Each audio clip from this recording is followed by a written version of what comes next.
Exercice sur la transformée de Fourier. Le graphique est le suivant. Nous avons la fonction f de t qui est égale à exponentielle moins k de la valeur absolue de t pour t strictement positif.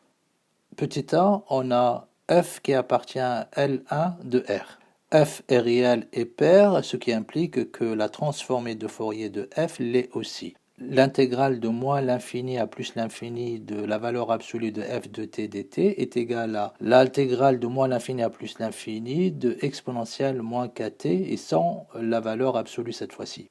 Par parité, on obtient 2 fois l'intégrale de 0 à plus de l'infini de exponentielle moins kt dt, ce qui est égal à 2 facteurs de exponentielle moins kt sur moins k de 0 à plus l'infini, ce qui nous donne 2 sur k, qui est strictement inférieur à l'infini. On a obtenu une convergence qui va nous permettre de calculer la transformée de Fourier de f epsilon qui est égal à l'intégrale de moins l'infini à plus l'infini de exponentielle moins 2 i pi epsilon t fois exponentielle de moins k de la valeur absolue de t dt, en divisant l'intégrale en deux parties, ce qui nous donne l'intégrale de moins l'infini à 0 de exponentielle moins 2 i pi epsilon t fois exponentielle moins kt dt plus l'intégrale de 0 à plus l'infini de exponentielle moins 2 i pi epsilon t fois exponentielle moins kt dt. Après calcul du 2 primitif, on obtient 1 sur moins 2i pi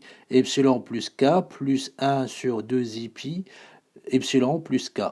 Ceci est égal à 2k sur 4pi au carré plus epsilon au carré plus k au carré. La transformée de f est bien un réel pur. On va effectuer une vérification de la transformée de f en 0 qui est un R sous la courbe.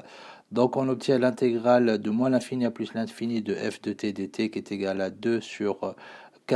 Si on remplace k par 0 dans l'expression qu'on vient d'avoir, on obtient 2k sur k au carré. Juste une précision sur le calcul, exponentielle de moins 2i pi.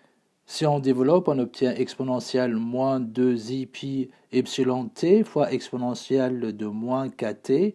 Cette expression est égale à 0. En revanche, l'autre partie exponentielle moins 2i pi epsilon t, ceci est un nombre complexe qui ne converge pas. Par contre, le produit des deux est égal à 0. La question petit b, on nous demande de déduire les transformées de Fourier des fonctions g de t qui est égale à exponentielle moins k fois la valeur absolue de t fois cosinus lambda t, avec g de t qui appartient à L1 de R car la valeur absolue de g de t est inférieure ou égale à f de t.